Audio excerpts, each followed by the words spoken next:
I just saw your watch as you did that. And I didn't read the text message on your watch, but the name reminded me that we have a presentation coming up. We do. And I think there are some interesting connections there that we could talk about. I'm also curious, maybe we'll get into that for a second, but how was your week as far as like hypnotherapy goes? Did you do anything fun? I didn't because I was gone for most of the week last week.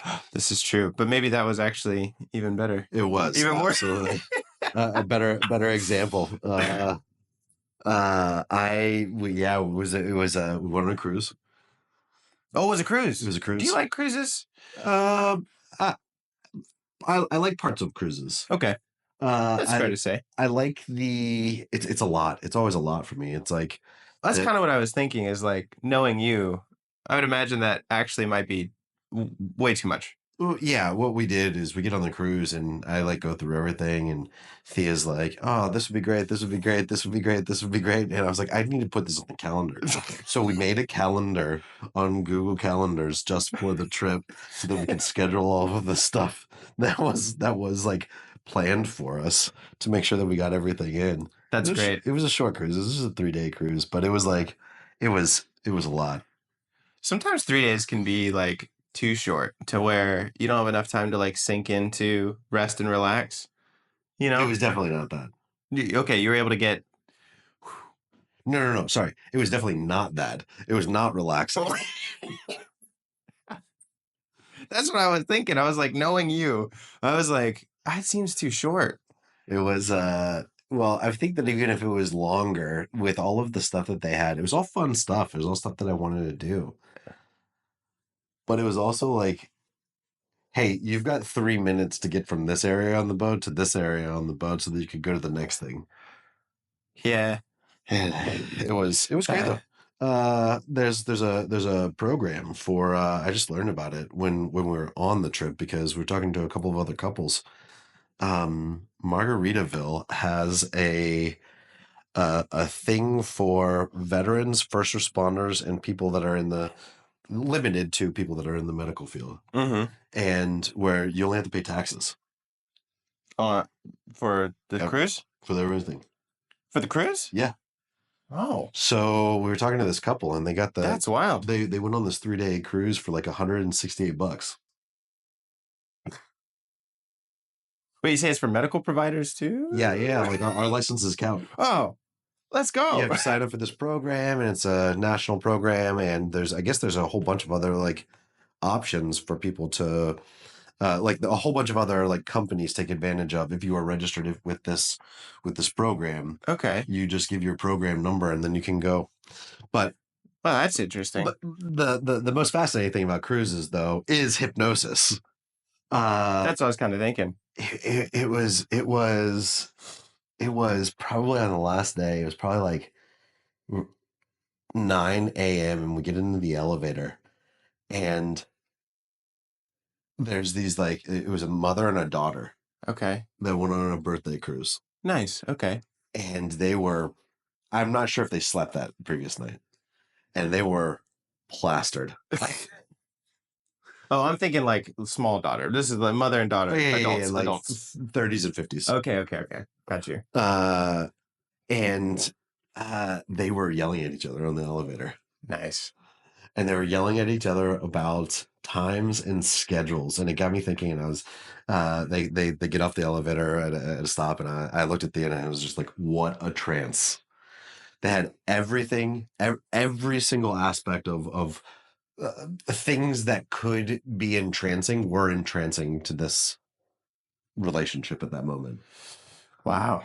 They were drunk. They were on a schedule. Yep. They had missed things that they had a very high attachment to.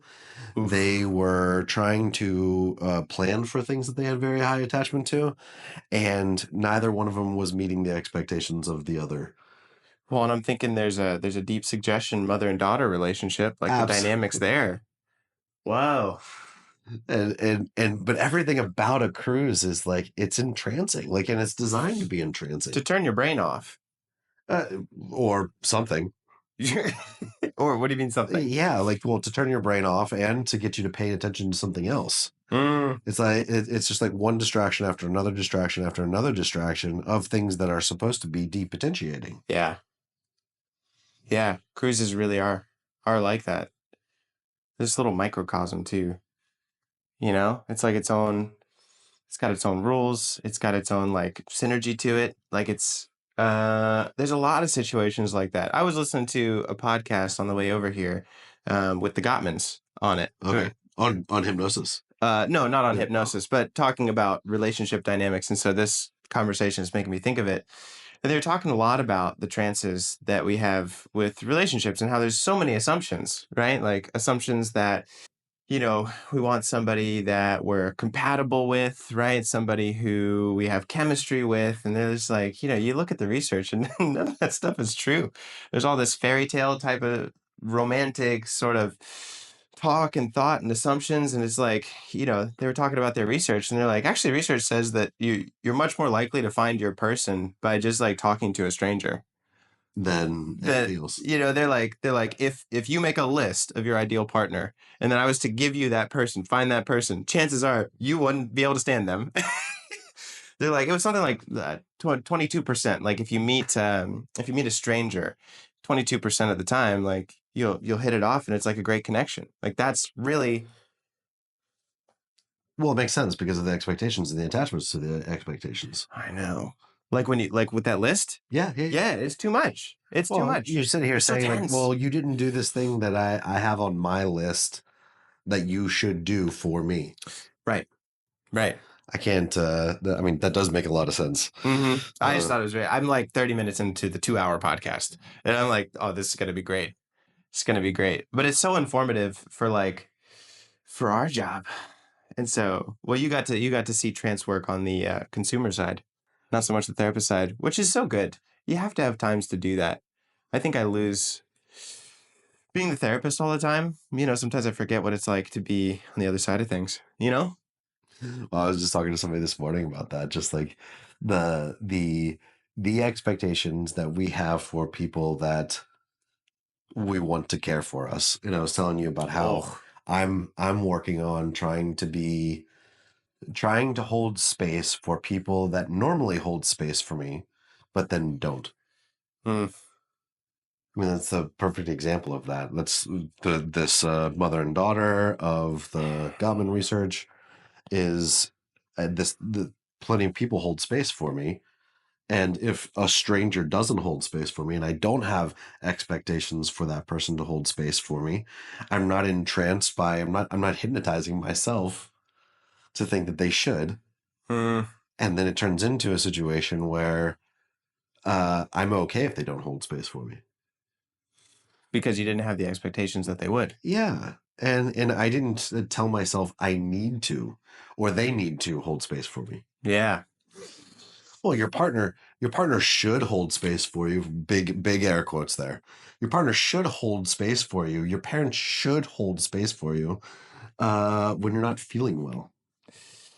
But guy walking down the street, you're not sitting here saying like, "Hey, you didn't address me the right way. You didn't care for Yeah, me you the don't right have way." expectations of that. Yeah. No, no. And so it creates, well, it creates a problem, but at the same time, like, is it a problem that you can avoid? Like, No, no. and I don't think it's a good thing to avoid it. We have to have expectations of others at a certain point. Sure. I think that those expectations of somebody who normally holds space for me, which this absolutely creates the dilemma, especially when it comes to hypnosis. Very much so. My phone rang, so let me just make sure it's still recording real quick. Yeah, we're good. Great. I just had to see. But, well, I think I talk to people about this all the time. Like, there was a big switch in psychological understanding when it comes to the term of, or the idea of codependency. And codependency, like back in AA days, they thought that a person should be totally self-sufficient, right? If somebody has a bad opinion of me, it shouldn't affect me at all, right? If I've got this confidence, if I've done the work on myself, right? If you think that I'm a quack, like that's fine. If I care about that opinion, I'm codependent. And then they did research and they found that was bullshit. Yeah, well, it's kind of ridiculous, isn't It it? is kind of ridiculous. We're pack animals. Like you, if somebody has an opinion of me, that's going to affect me. And there's no way for it not to affect me unless there's something wrong with me, really. Like, I mean, if that was the truth, that somebody's opinion of me has zero effect on me, it might call into question my ability to have empathy, right? Or maybe some kind of personality disorder that's a little bit more deeply rooted. And so, well, I'm saying all that because this idea that I don't know where it comes from, or I don't even know if it's still around, but this idea that someone's opinion of me is not going to affect me, well, is nonsense. And furthermore, this idea that I can live life without expectations of others is impossible. And so it does kind of become this balance because I need other people, but other people are going to let me down. Yeah, absolutely.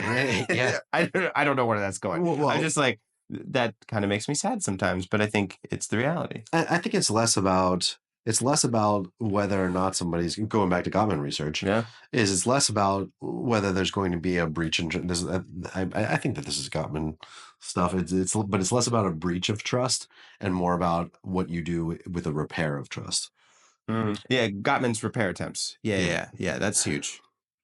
And so, I mean, think about it from like familial stuff. Doof. Do I have to think about it for really?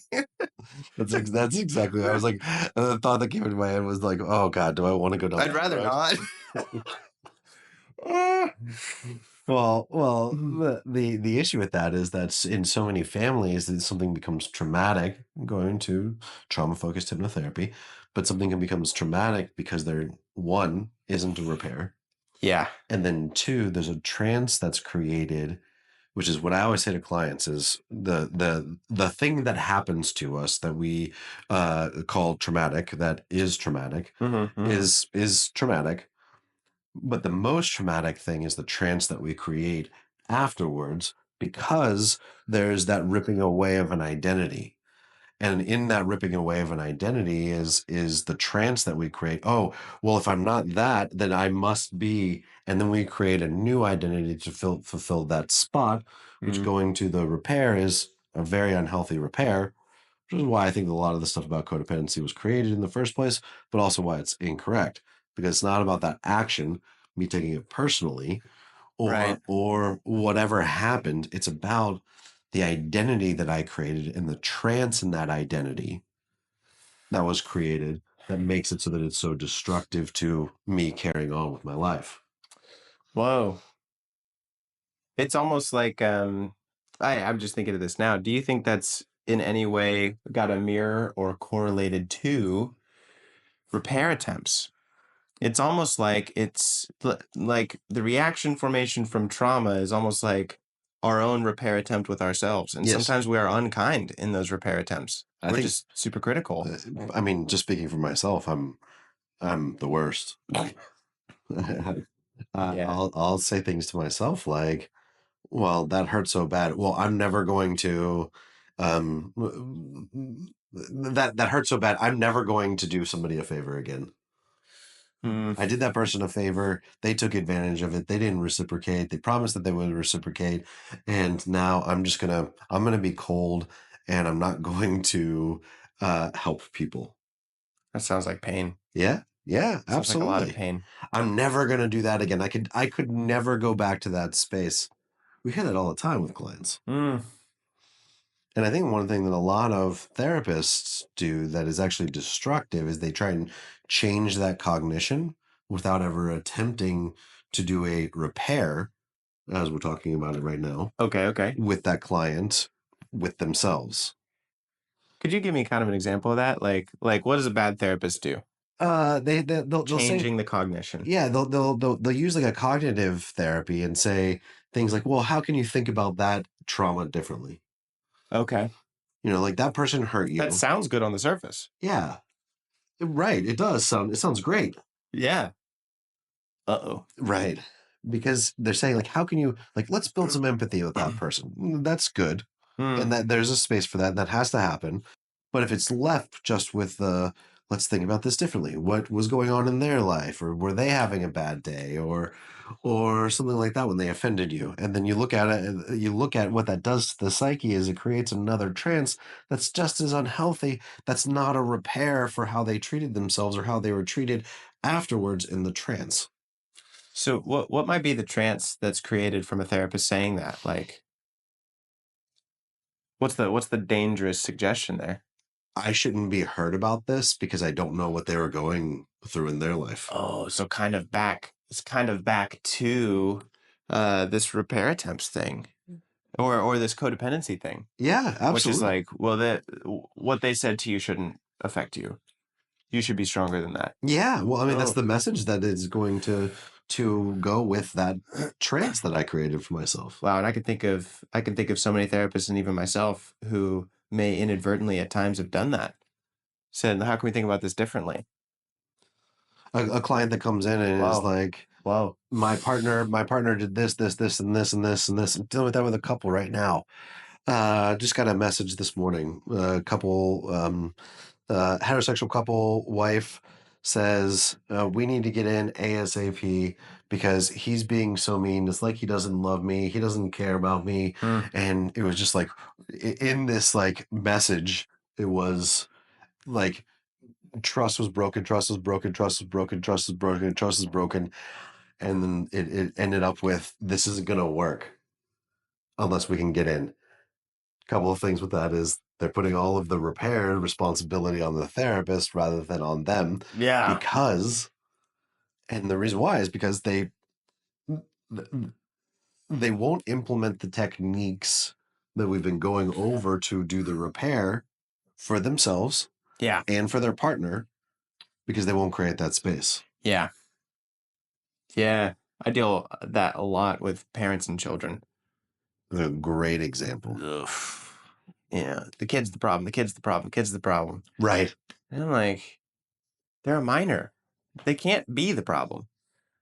The brain is 10% developed. Yeah, like that just mathematically doesn't make sense. Oof. Yeah. I've gotten a lot. I feel like I've gotten a lot less compassionate about that as a parent now. I'm like, As a parent, yeah. no, dude. I was like, Well, it's their fault. I think there was a bliss in my ignorance where I was like, well, maybe. And now I'm like, no, dude. I've gotten so much less. Like, no, this is your problem to fix.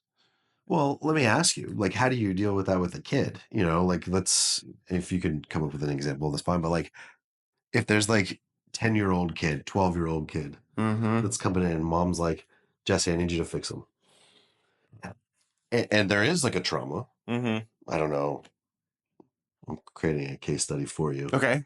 Yeah, there's a divorce or there's a death, or there's an absence of the other parent. Sure, sure. I've got one of those right now. How do you create a repair in the kid when the parent is not able to not just take responsibility for it, but well, yeah, let's say take responsibility, but take responsibility for engaging with the kid about the kid's hurt and the kid's acting up to try and fill that space with the kid and the kid's trance. Mm. The parent is willing or unwilling to engage? Unwilling. Unwilling to engage. What does the therapist do? Yeah.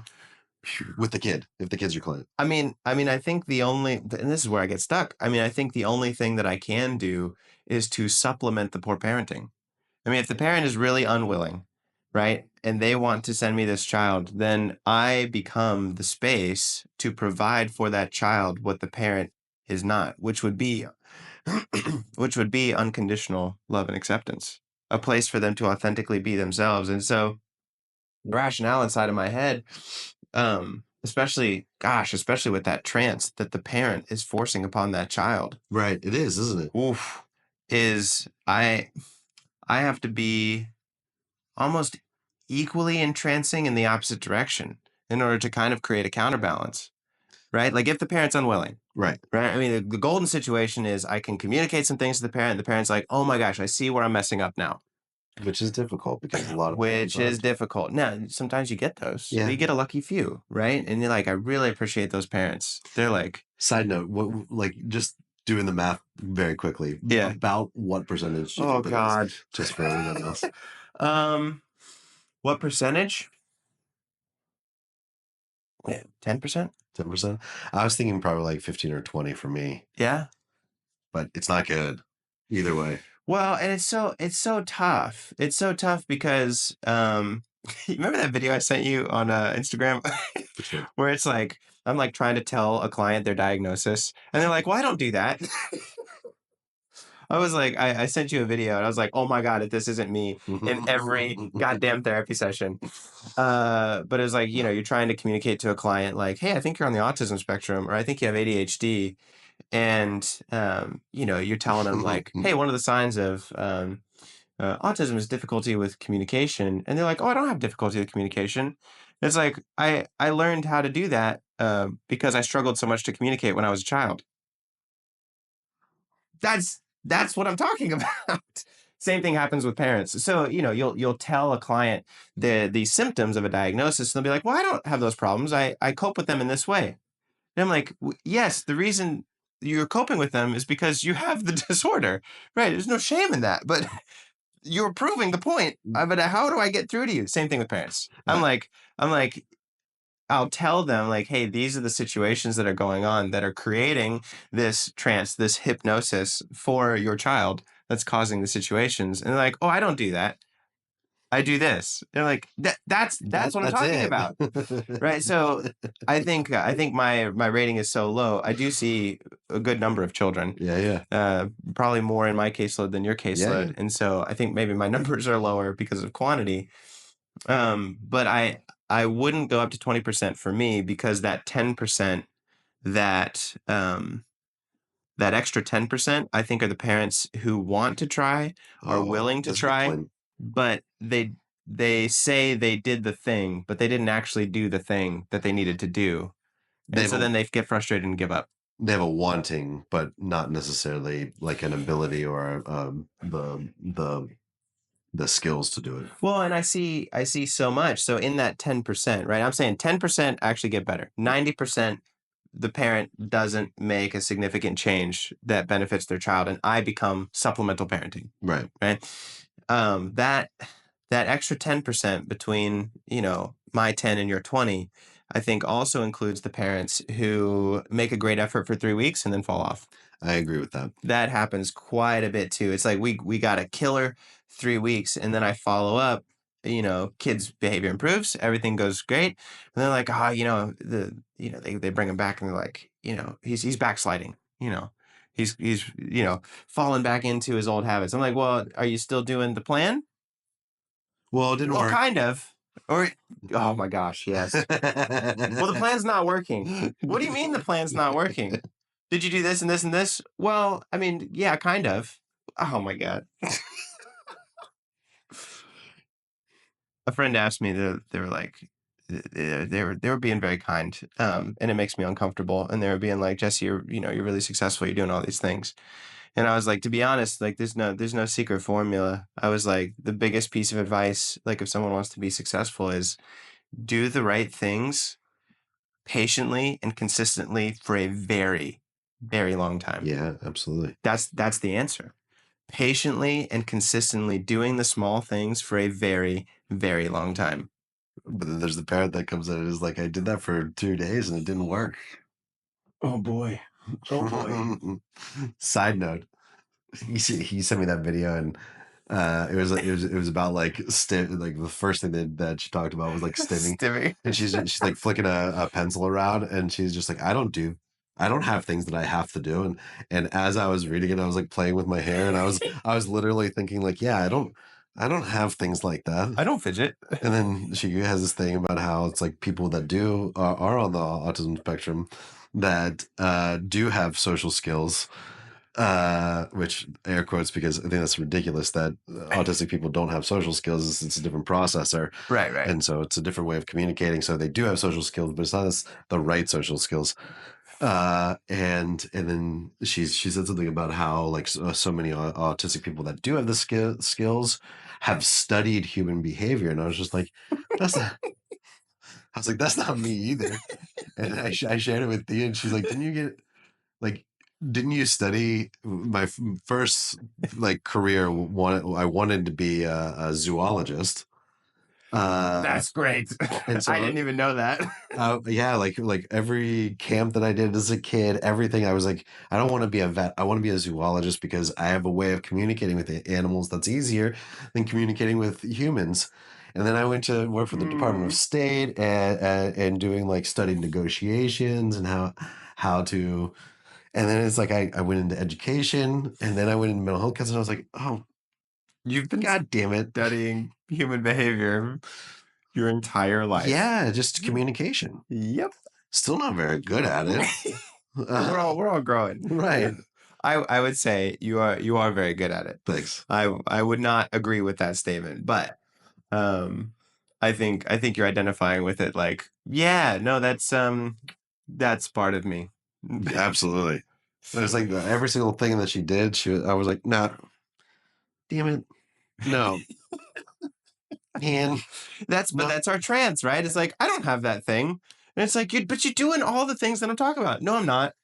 It really is. And it's so obvious on the outside, but with our clients, it can be so non-obvious on the inside because we have this trance. And that trance comes from I need to study this because of the trauma that's behind it. Right. And it's it's I needed to study it because I did it so badly. Yeah. The difference, though, is in the repair. The parent that, going back to the parenting issue, is the Mm-hmm. parent that says, maybe I'm wrong. Just Oh tell me man. what to do. If I'm going to support my kid in whatever way that they need, and you're the specialist. So tell me what to do. That's the repair, and that's the space that the parent can create for their kid.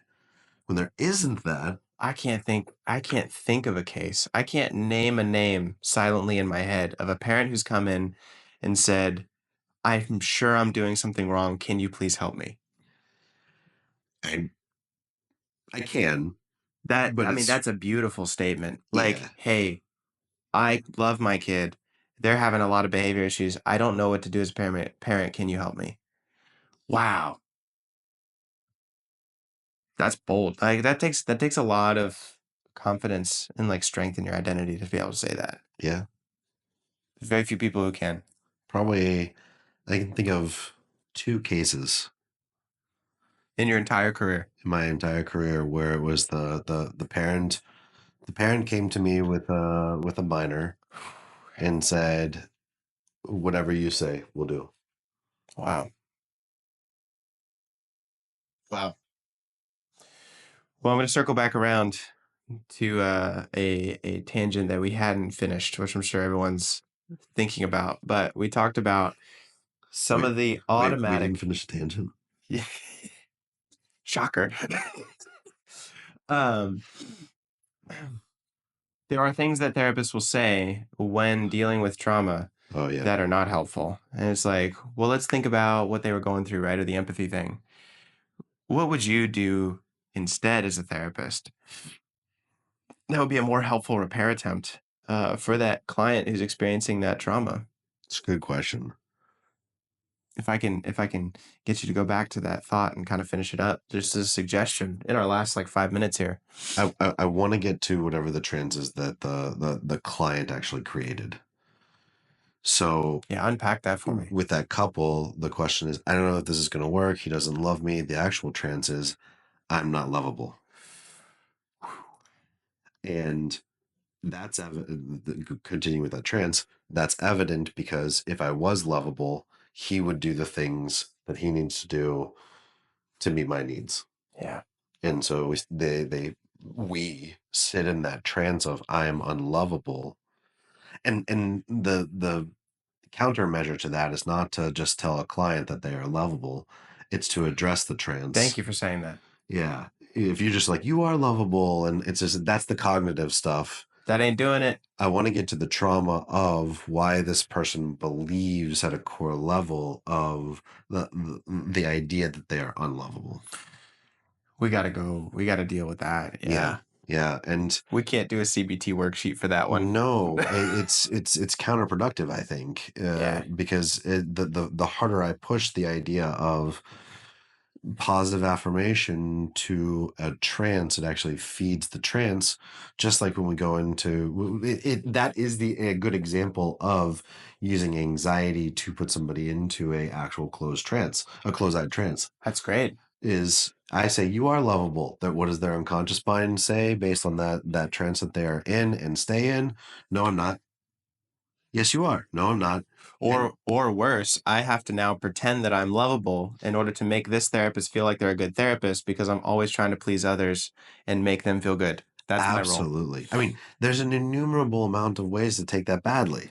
Yeah. And they will because the actual trance is not being addressed. Yeah. And so breaking that and is not just giving them data that shows that it's inaccurate. It's giving them an experience, going back to you playing that role with a kid. It's giving them an experience in the session of them loving themselves. Yeah. At that point, it has to come from them. It really does. Yeah. Yeah. Now, we said something about CBT, and I want to circle back around to it just to add. There's nothing inherently wrong with CBT, but using CBT in that context is the wrong tool for that job. If somebody is struggling It's good. to logically and critically identify the distortion of thought, CBT is a fantastic tool. And you might have to analytically identify the distortion of thought before you go in and demonstrate love to the self, Well, right? well, I think that even in that case, the cases that we brought up, CBT is very useful in the data collection process. Yes. It's not going to be the solution, though. Correct. Like I've got a fantastic case that I've done a bunch of. They're very resistant to closed-eyed trance work, Mhm. and so they have no idea that we do open-eyed trance work every time we talk, Yeah, because it's the only way to heal that. And they love the style of therapy, but the closed-eyed feels too out of control for them, which is great. And so we do talk. But I'm thinking about this client, and we did a lot of work with the actual spreadsheet CBT cognitive distortions, which is very foreign to me, as you know. But they needed some kind of groundwork to be able to identify their thinking, so that way they could go in and throughout the week demonstrate that love to themselves. that's really They great. needed that analytical foundation to do the deeper hypnotic work. That's where that tool fits. Yeah, My frustration with CBT is that the tool is seen as it fixes it all, and it doesn't. it's not a solution. No, Like you're saying, it's a really great way to get to the root of the issue. it sure is. It sure is. Well, got to put a pin in it for there. Yeah. what what hypnotic experiences are you having with clients? What are they struggling with? And what would you like to see us kind of discuss next time? I'm very interested in this being maybe a little cliche, maybe a little trite to say, but I love the feedback. I love getting topics like inspired from the audience for us to then discuss. And so if you've got a question that arose from this podcast or a client or a situation that you're thinking of and you just can't quite figure out how to put hypnosis to it, I'd love for you to send us an email or put it in the comments below and for us to discuss it next time. Until then. Bye. Bye.